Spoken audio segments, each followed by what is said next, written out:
Everybody, and welcome to Tuesday Training. I hope you're having a fantastic week. As always, we are live from Austin, Texas, right here at Insurance Syndicate headquarters. And man, we have a great show for you. Good morning. Good morning. Hope you guys are doing fantastic, man. Welcome back for Tuesday Training. This is going to be a great episode. We are going to follow up on a conversation that we had with our good friend Norma Johnson a few weeks ago, talking about the Inflation Reduction Act, the effects that it's having on Medicare Part D, both positive and adverse. But today we're going to jump into some of those changes that are centered around TROOP. The calculation for TROOP has changed. The way they're calculating how people move through the phases has been updated.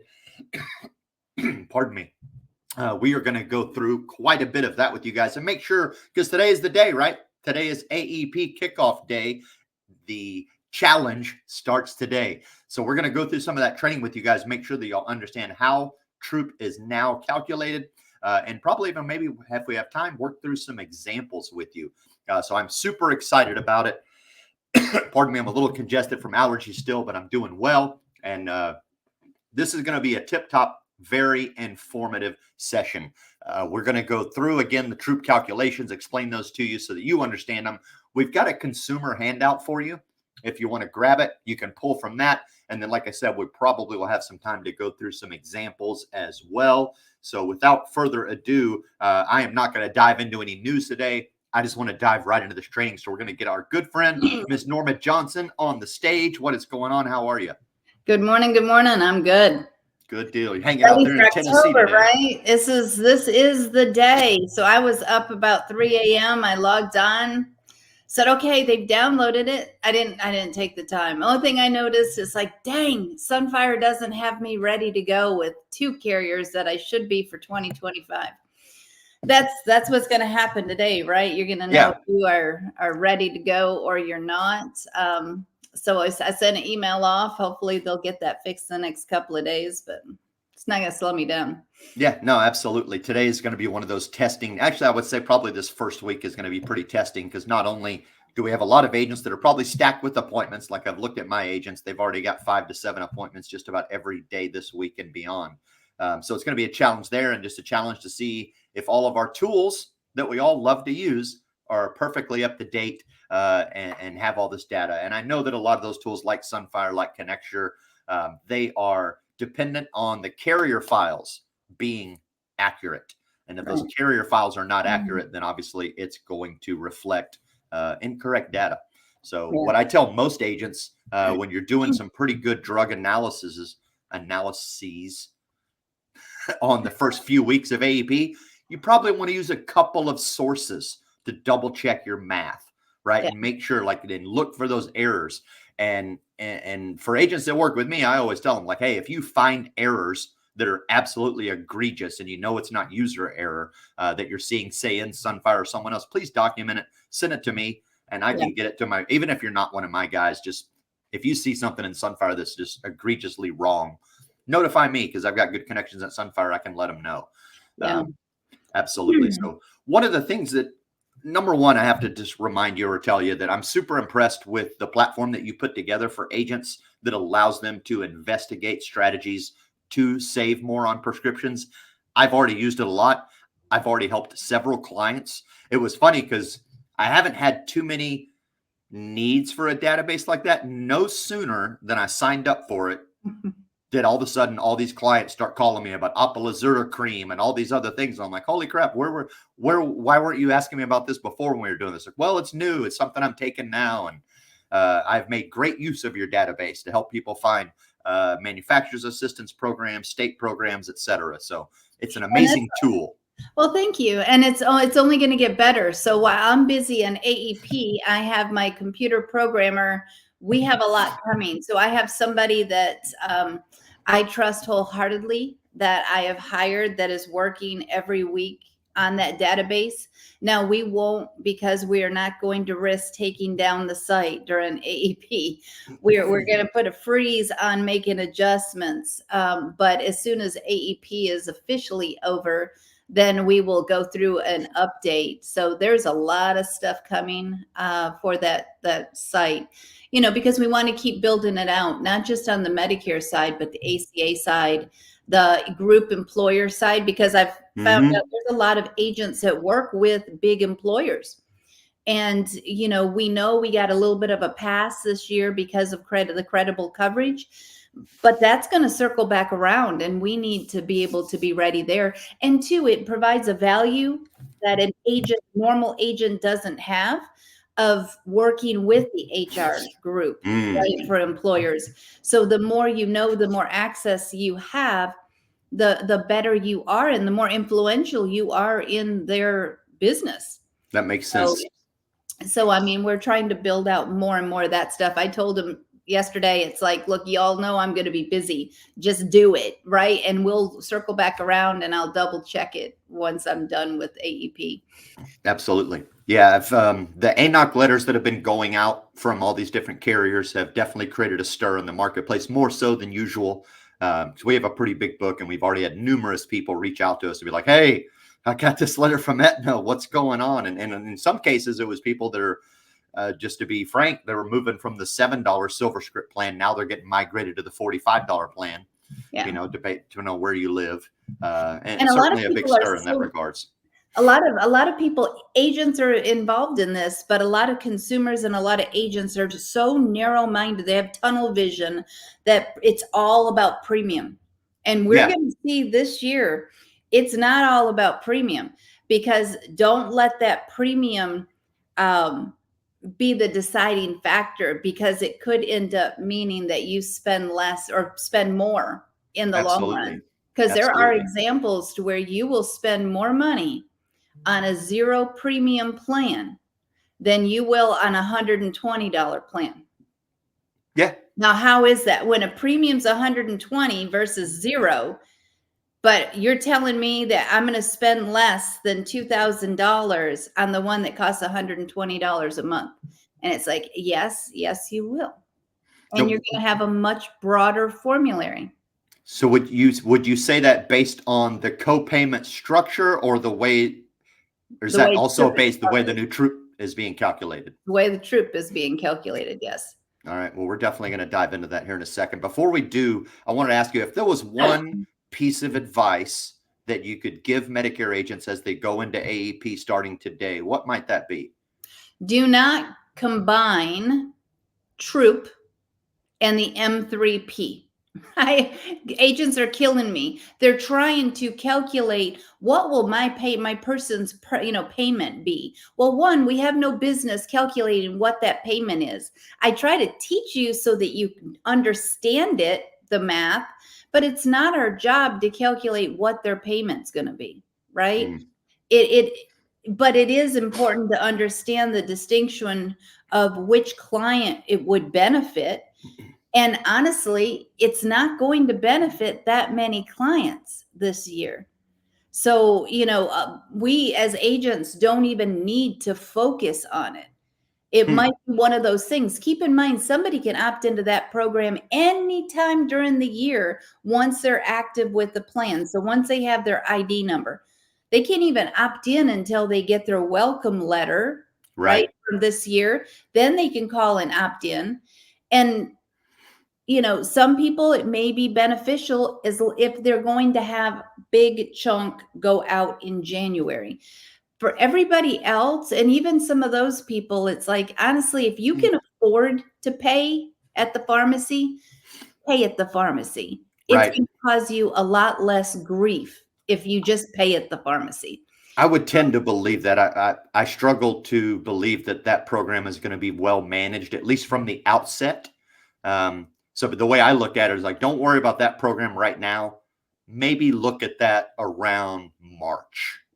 It gives an agent an opportunity to go back in with their clients and educate. Yes. Because I am all about constant education. And that's why I give my members is all the tools we started educating back in June. We've been educating this whole time. And now instead of just my clients being the ones that are educated, I've got a lot of other agents, and now all their people are super educated. They've been through the seminars, they've gotten the emails, things like that. So they're far more advanced than what they used to be. And that's where we want consumers, right? Because Absolutely. an agent that has an educated consumer, it takes less time for them to make decisions. You're still their agent. They appreciate you because you're the reason they know all this stuff. Yep. But now it's like, no, hey, Tony, I want to go with X and this is why. And it's like, oh, that's a great idea. Let's put you on X. Well, that took me all of a few seconds. So it doesn't take you as long to do appointments with educated consumers than uneducated consumers. 100% true. Because number one, they're, other than the education part where they're more informed, they're more empowered, they trust you more because you've educated them, so they don't have that hesitancy to make decisions. 100% well, and true. we can really can't we change the pendulum where CMS thinks badly of agents because of the call centers and the bad agents? Well, what if we self-regulate ourselves, become more educated, understand the system better than CMS does, and bring back a new generation of agents that are more useful to CMS and the carriers than they ever have been? Yes, Right? that's a topic for a whole nother episode. I would think we could dive into that for days. But that is very true. I mean, and this is slightly off topic, but something I've always believed is either you learn to govern yourself or you will be governed. And that goes in the same thing. Learn to regulate yourself or you will be regulated. And the more that we allow agents to step outside the lines, the more we shy on training or skimp on this or that, and not be able to educate our consumers properly on the real details of this program, the more we are going to get regulated if we're not following the rules. Yeah, and it didn't help this year when all the carriers are telling us the wrong stuff. Right. They're struggling to understand any of it themselves. And that's the worst thing that I have seen is even the carriers stop combining these two programs. I've been on webinars and I'm blowing their chat section up, saying, no, you're going to confuse people. Don't talk about the M3P at the same time of Troop. Don't do it. Totally different things. Just keep them apart. And it's more important as an agent that we understand Troop than the M3P. Let that go. Right. We can pick that back up in January, right? Yeah. Because we're going to have all year. If somebody needs to opt in and there's benefits for, let them, we can discuss that on another day. There's absolutely. Wait just a little bit of time, but not a lot of time. Yeah. But let's stay focused on the difference, because this year we have two different types of drug plans, the basic alternative and the enhanced alternative. And we have had those. It just hasn't mattered. Right. Now it matters. Right. We're definitely going to dive into that. But real quick, before we do, I want to give a shout out to my partners over at DFY CRM. They help make this show available for you guys. If you're not using a CRM, you need to be. I use the DFY CRM for a variety of reasons. Number one, it is an outstanding platform that has built-in automations that I can immediately plug my assets into, so that they will nurture and cultivate leads and generate them for me. I can get all kinds of other custom work in there, from landing pages. I can put my VoIP system in there, everything that I need all in one CRM. And it's pretty inexpensive, $97 a user.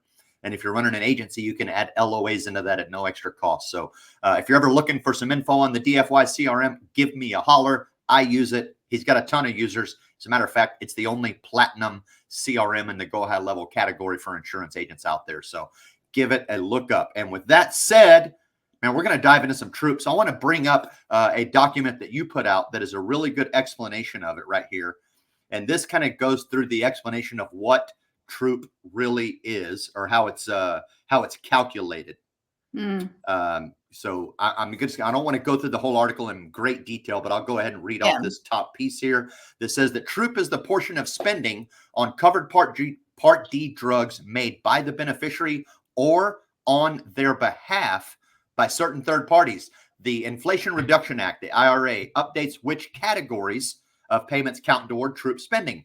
Troop is the spending that determines when a beneficiary enters the initial coverage phase and becomes an applicable beneficiary for the discount program, reaches the annual out-of-pocket threshold, and subsequently enters the catastrophic coverage phase. In addition to the third-party arrangements that already count towards troop, the Inflation Reduction Act specifically amends the definition of incurred cost that count toward troop for calendar year 2025 to include for previously excluded supplemental benefits provided by Part D sponsors and employer group waiver plans, but now exclude payments under the new discount program. Yes. So if you want to help me expand on that a little bit. Because I know towards the end you can get lost. So right now for 2024, we still have the same structure. So we still have the gap, the donut hole. And in that gap, when somebody gets in, it's always been in the way that it's been explained. I explain the progression through the stages as just that, the progression from the deductible to the initial, to the gap, to the catastrophic. That's the progression. And of course, during the progression, what the client pays as well as what the plan pays gets added together. And then you get to the gap.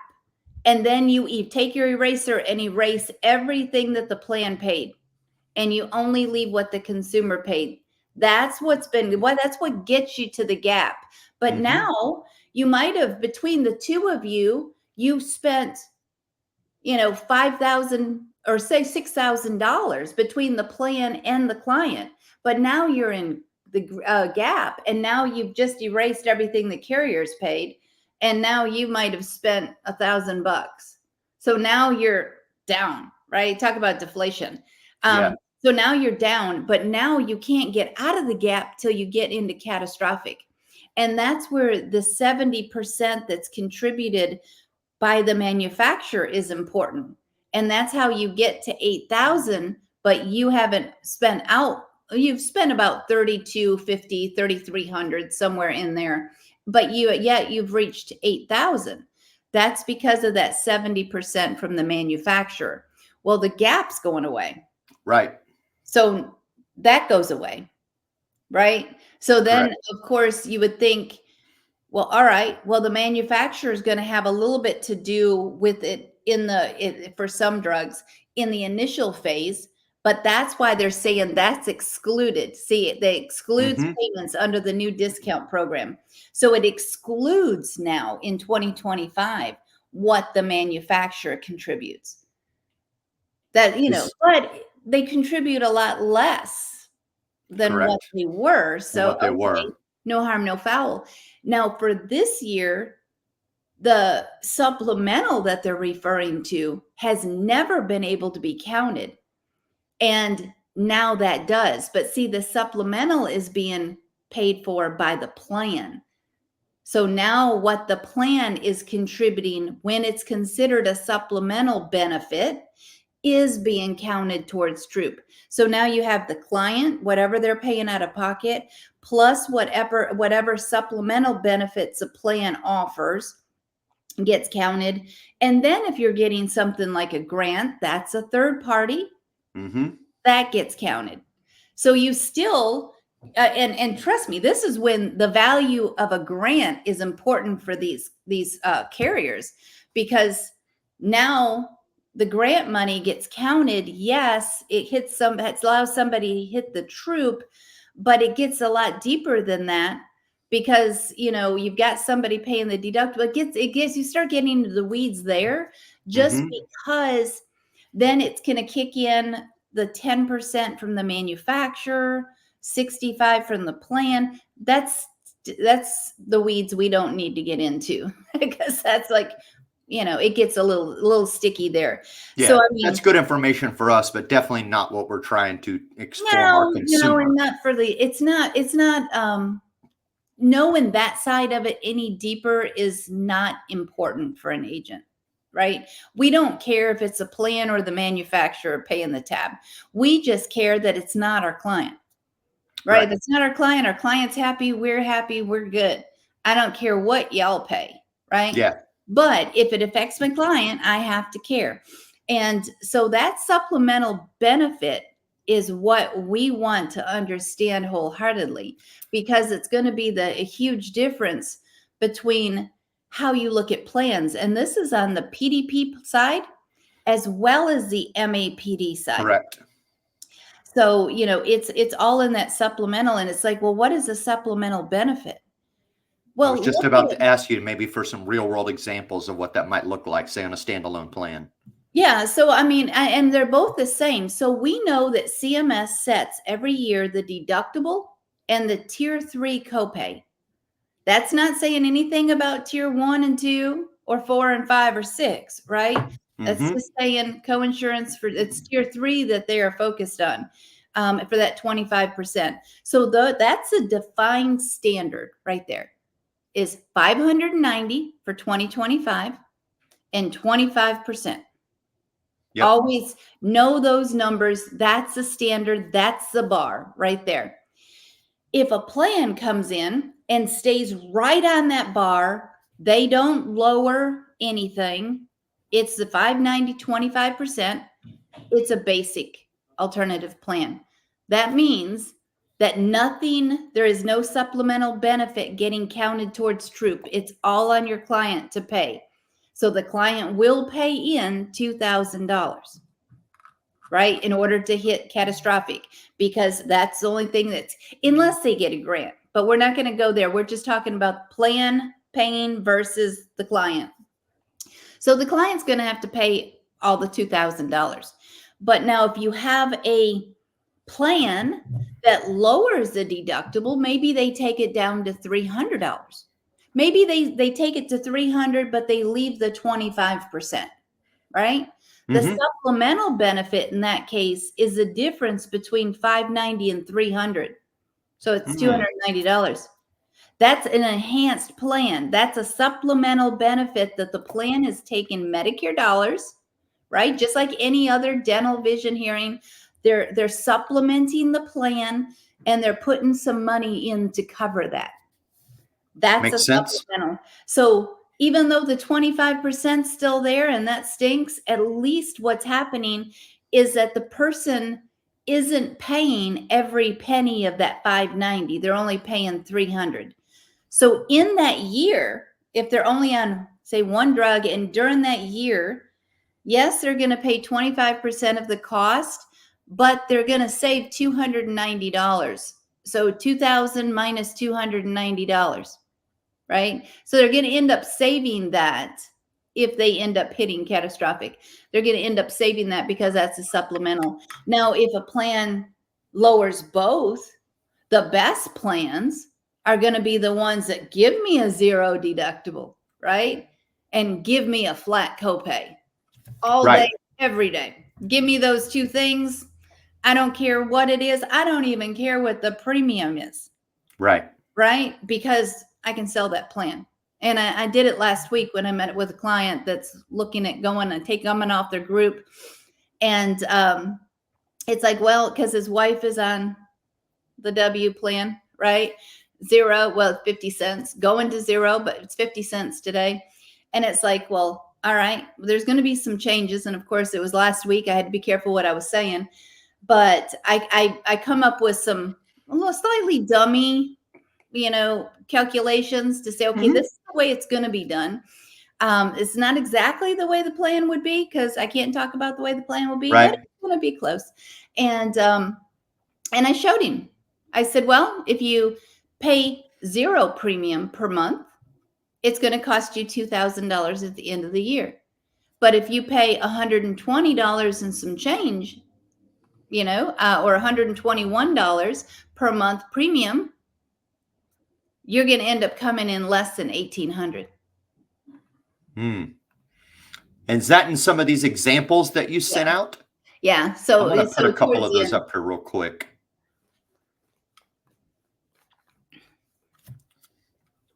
So, like, for example, this one right up here at the top. I know these are kind of hard to see. Let me see if I can zoom in. I'm going to zoom in myself, and then, of course, I'm going to look like a goofball. So the first example is just generic PDP plans, right? Yep. So you see the one on the top, the standalone PDP, the basic PDP plan. It shows a deductible of $590, and then it shows 25%. And if you have an example of a $1,000 per month drug, so then you have to say, okay, in January, they're going to go pick up this $1,000 med. So what ends up happening?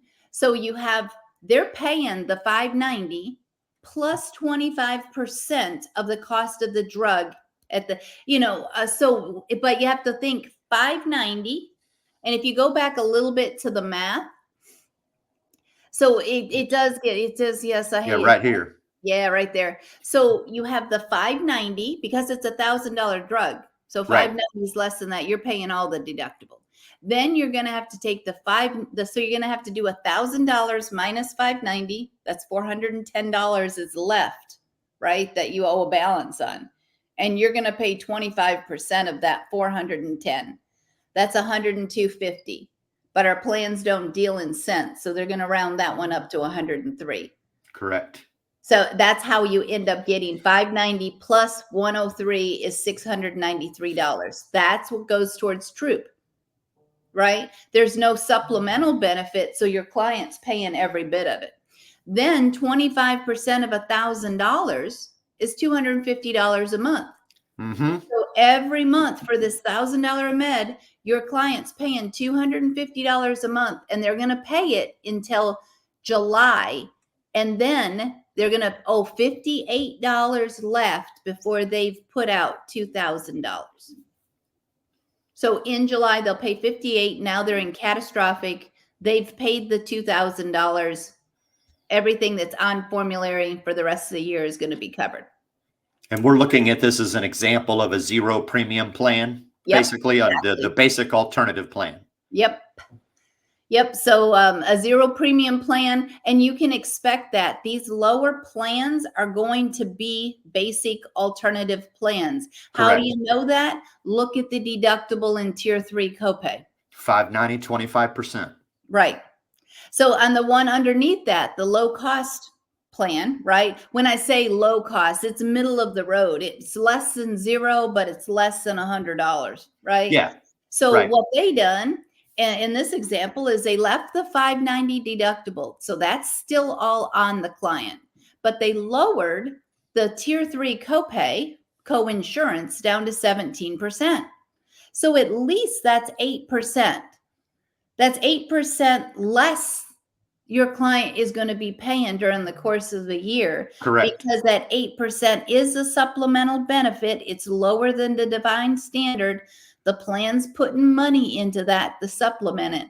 So what ends up happening is now you do the same math. So 1,000 minus 590 is 410. And that's times to calculate Troop, it's times 25%. But Correct. For your client, they're multiplying it by 17%.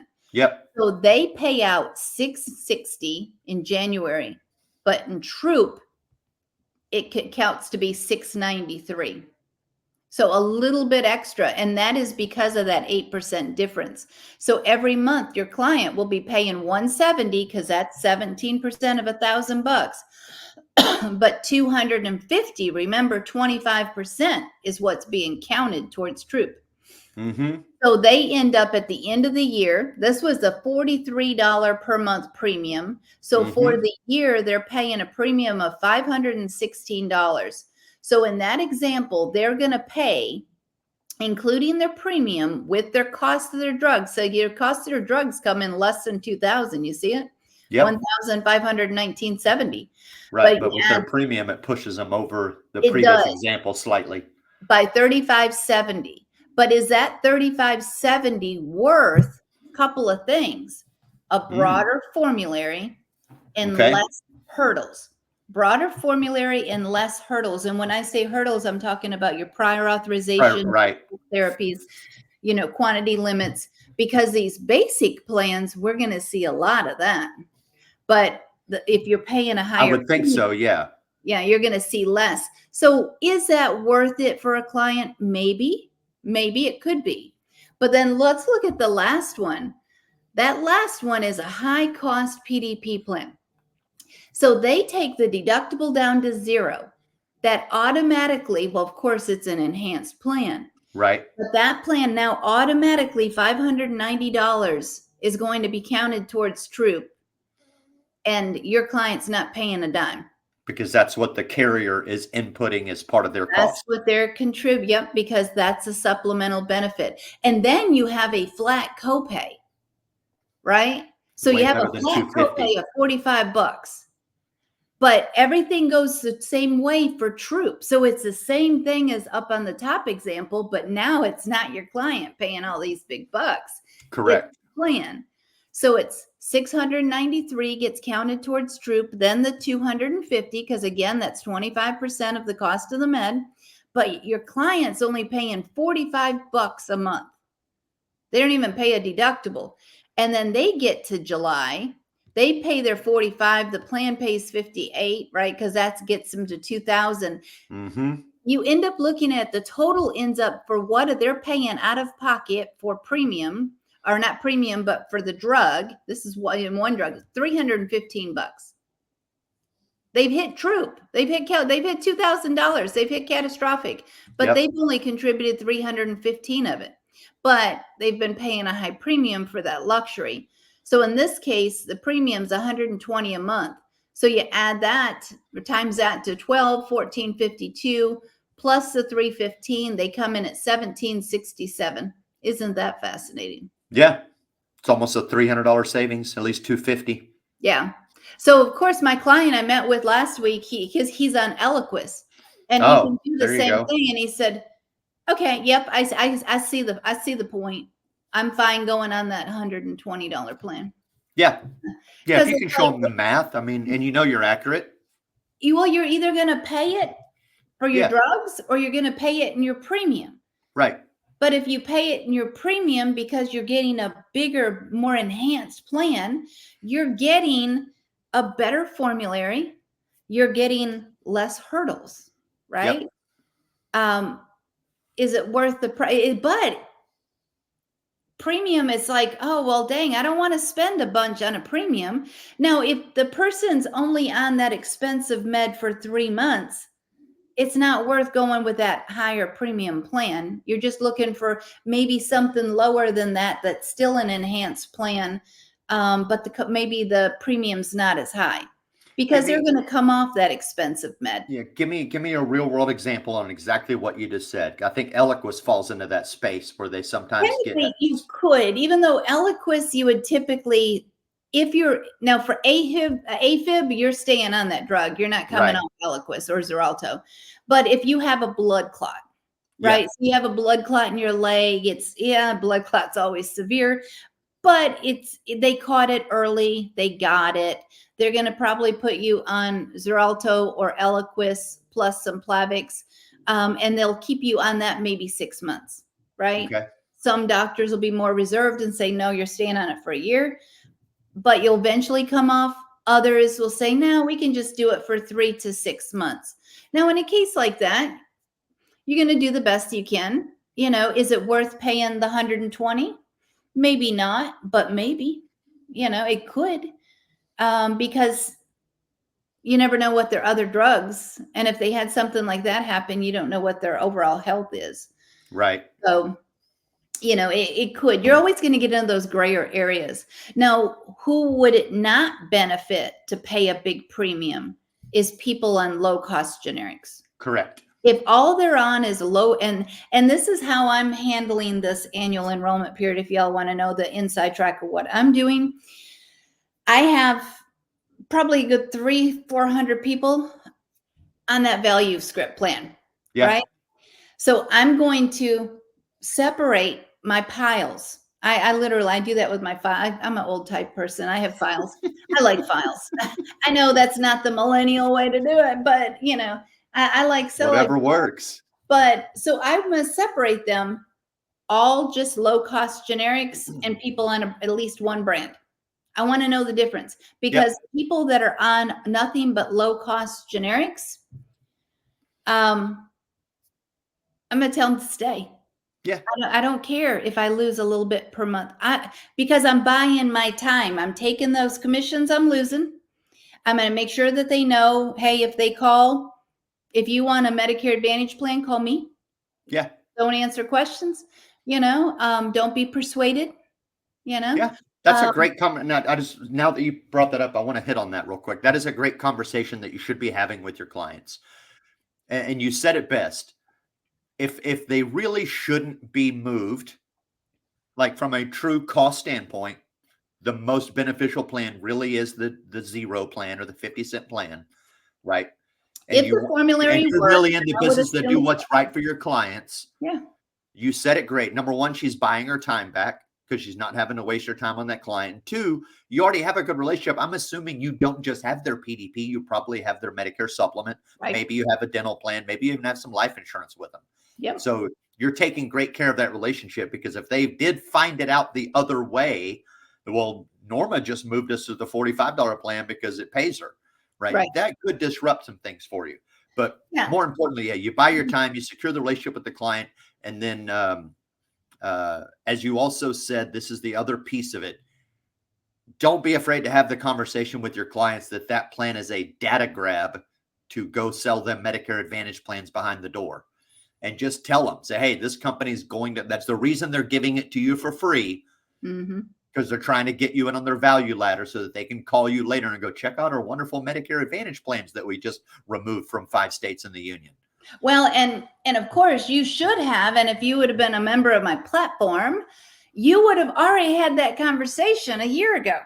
Yeah, absolutely. We already educated. We already kind of knew that. Because, it was important when you put people on this low cost plan, and especially because it went down in price, right? And other people in 2024 went up slightly.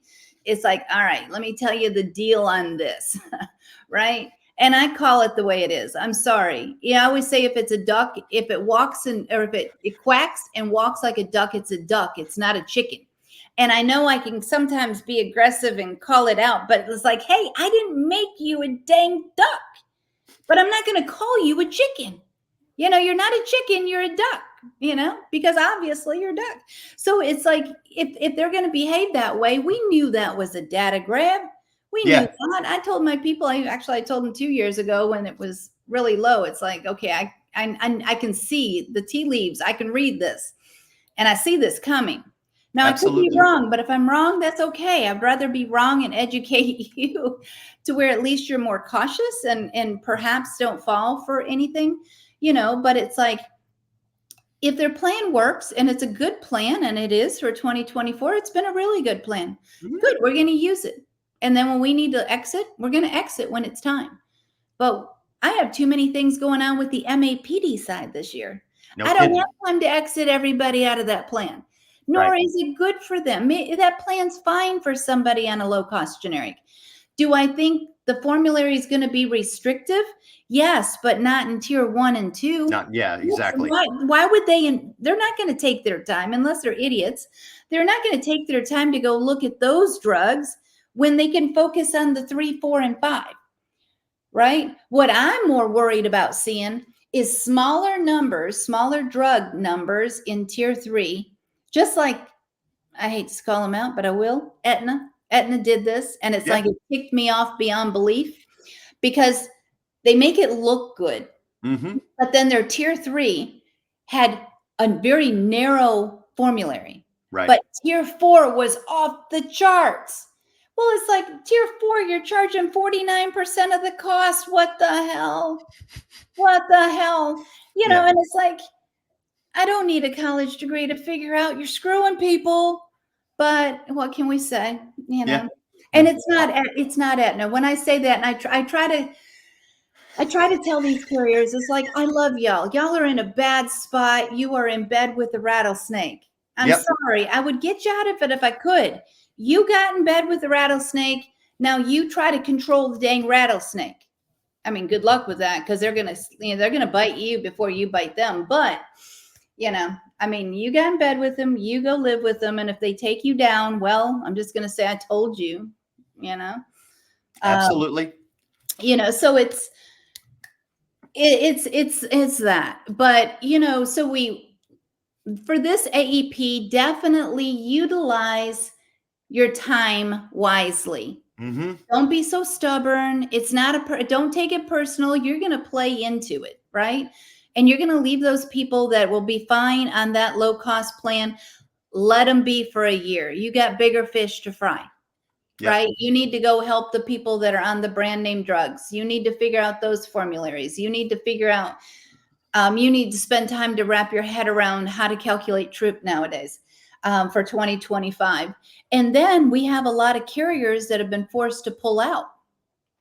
And we have a lot of people to move MAPD plans.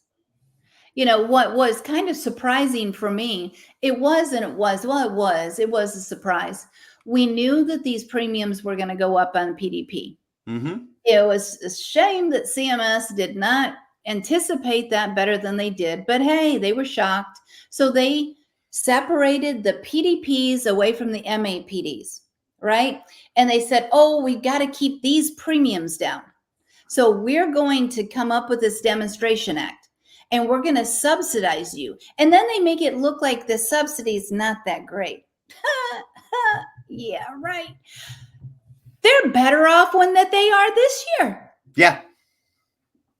But then the MAPDs just got dumped. They're the girlfriend that got dumped, right? Yeah, 100%. Hence all the plan exits. With all the glitz and glamour and thinking, ooh, they're going to be subsidized not 80, but 90% above 105% above bid. That's cushiony.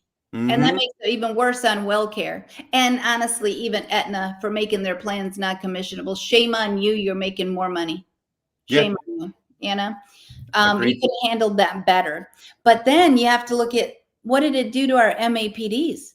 They didn't get that. They did not. Subsidy. Yeah, and that's a big part of why we've seen so many plan exits. Crazy. So exactly. And it went from me saying that this could literally take down Medicare Part D to where if they're not careful, they're going to take down Medicare. Or privatized versions of Medicare? But everybody goes back to original, right?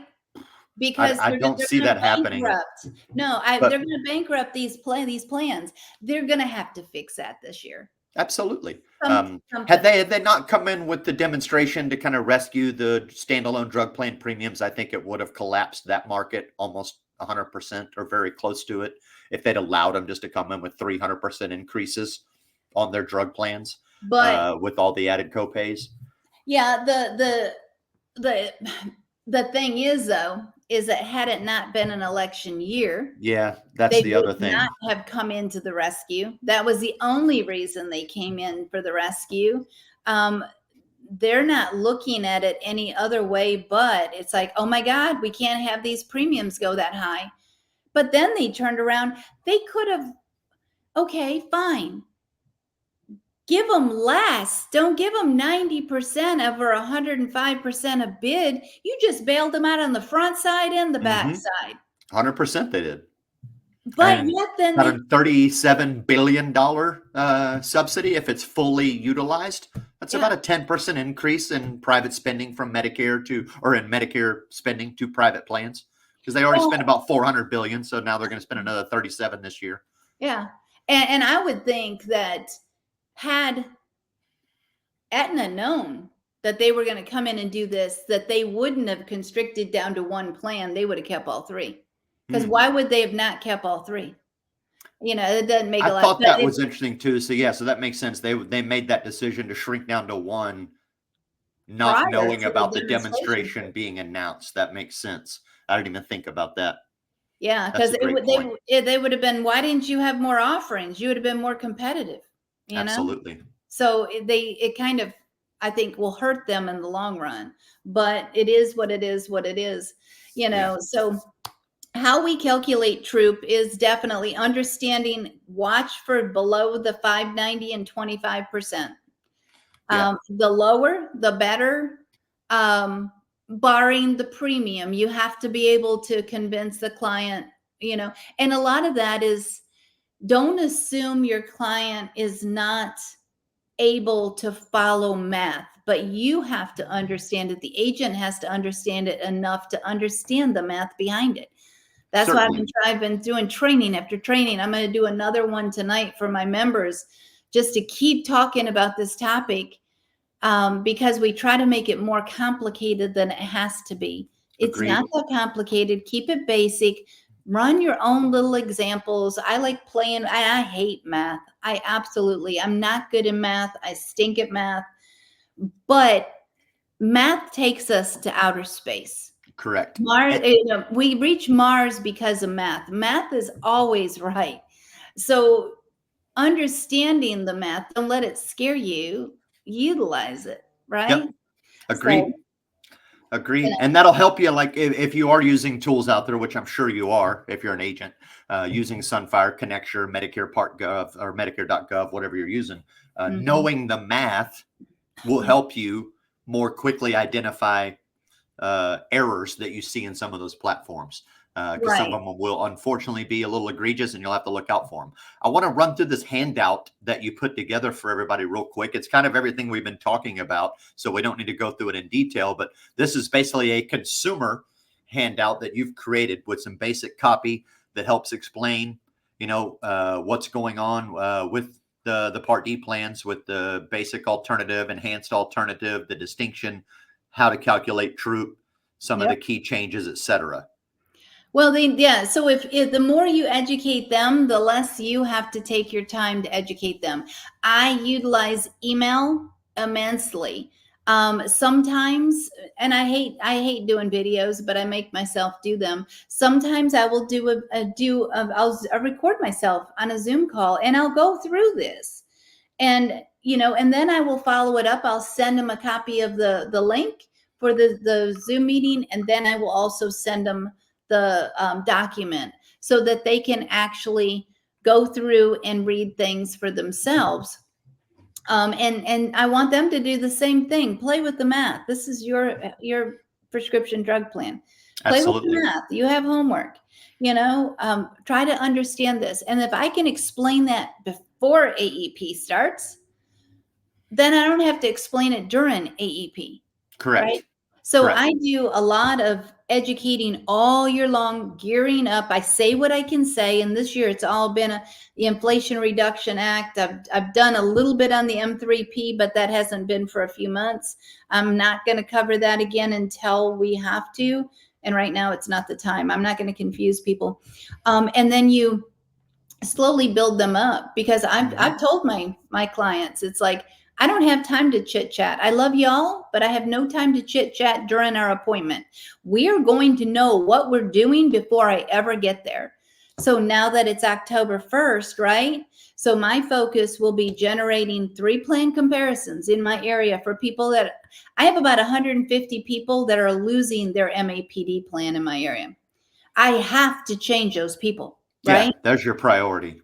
That's my priority. But I cannot just abandon my drug people, right? So that's where if I separate my people on the low cost value script plan, on low cost generics, boom, you're staying, I'm done, see you next year. Then I have to go back. I have to fit in the people on brands, and then I have to fit in my MAPDs.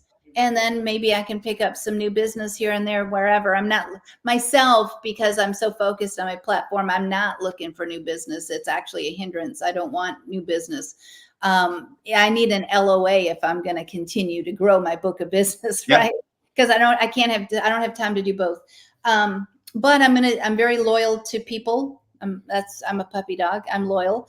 And so I'm going to take care of them until they don't need me anymore, right? Yeah. Don't forget to pencil in a lunch. Yeah. Take care of yourself at the same time. Oh, well, that's something I don't do much of, but I try. It's like, right. I'll let Robert do the cooking. He already knows. It's like, you're doing everything. But let's not lose focus on the fact that with the people that are losing their plans, that's like Christmas, isn't it? We get AEP. We get to the end of December. Now, granted, at the end of December, if you don't change them and they lose and they don't make another selection, they're going back to original Medicare. Yep, they're done till February. We have an SEP till the end of February. So there is more than enough time. This was like Absolutely. a Christmas present, right? Yeah, Yes, it's we hate to do that work. I would have rather had these two big carriers roll my people into another plan and let me just continue AOR. But they didn't. They're terminating him. But what does that do? It opens up a guarantee issuance. yeah. So it was where it might have hindered me a little bit in time because I have to move them. But now the ones that I needed and I couldn't get on a med sup, I can get on a med sup now. Yeah. So that actually did the client a favor.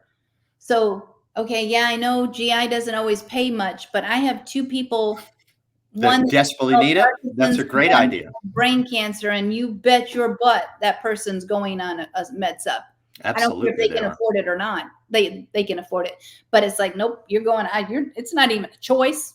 Mama Bear is telling you, you have brain cancer. You need a med sup. Absolutely. So you're going on it.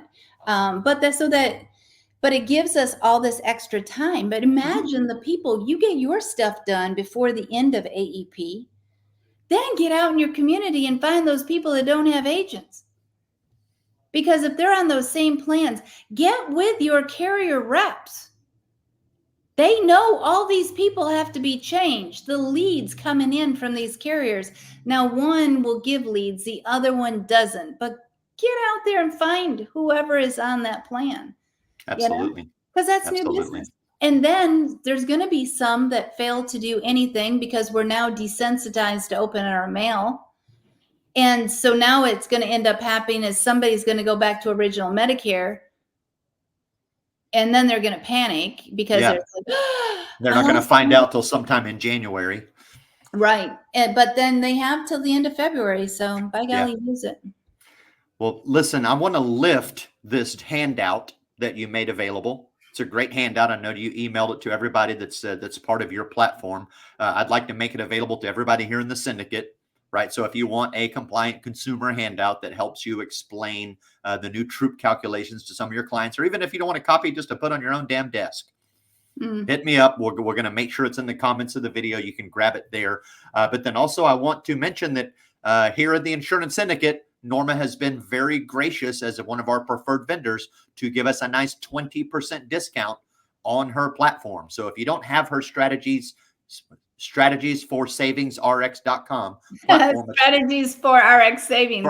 Strategies for rxsavings.com. If you do not have that platform and you're out there comparing drug plans, I highly recommend you get it. I've already made my money in it very quickly by helping some people as soon as I signed up. But it doesn't just have a phenomenal database that will give you all kinds of different ways that are creative and thoughtful and proper on how to find alternative discounts and savings for certain drugs. Maybe they're on a formulary. You can't find them on formulary, can't get an exception, whatever it is. She's got a full database. I think it's over 8,000 drugs. But then it also has a huge training platform in it. So outstanding. We're going to make sure that link is in here too. The promo code is Simply Syndicate. Use that. It'll save you some money. And then that is pretty much it for today's episode. So this has been excellent. Thank you for stopping by. I know you've got a hell of a busy day and busy you got a busy 9 weeks ahead of you is really what you have. But you know what? We're going to get through it, and we're going to end up, I have every bit of belief that we are the agents that are doing what they need to do. We have a lot that are just putting their head down and they don't know anything about troop. They know nothing about troop. Right. You know, God bless them. They're not doing their clients any favors, right? But the people that do know about troop and they do know how to manipulate these plans and look at these plans and actually help your clients, you can quickly become the go-to expert in your area. So it's time for us to redefine what an actual agent is. Well said. That is perfectly said. Thank you so much. Listen, thank you for stopping by and spending more time with us. I love seeing you on camera, and I love all the information that you put out. Thank you guys for tuning in. This has always been a very informative Tuesday training. If you missed this live, check out the replay on YouTube. It'll also live in the feature tabs of the group, and we'll be putting bite-sized segments of this out on social media, all the short stuff, Instagram, TikToks, etc. So thanks again for tuning in. Thanks for joining us. We'll see you next week for Tuesday Training.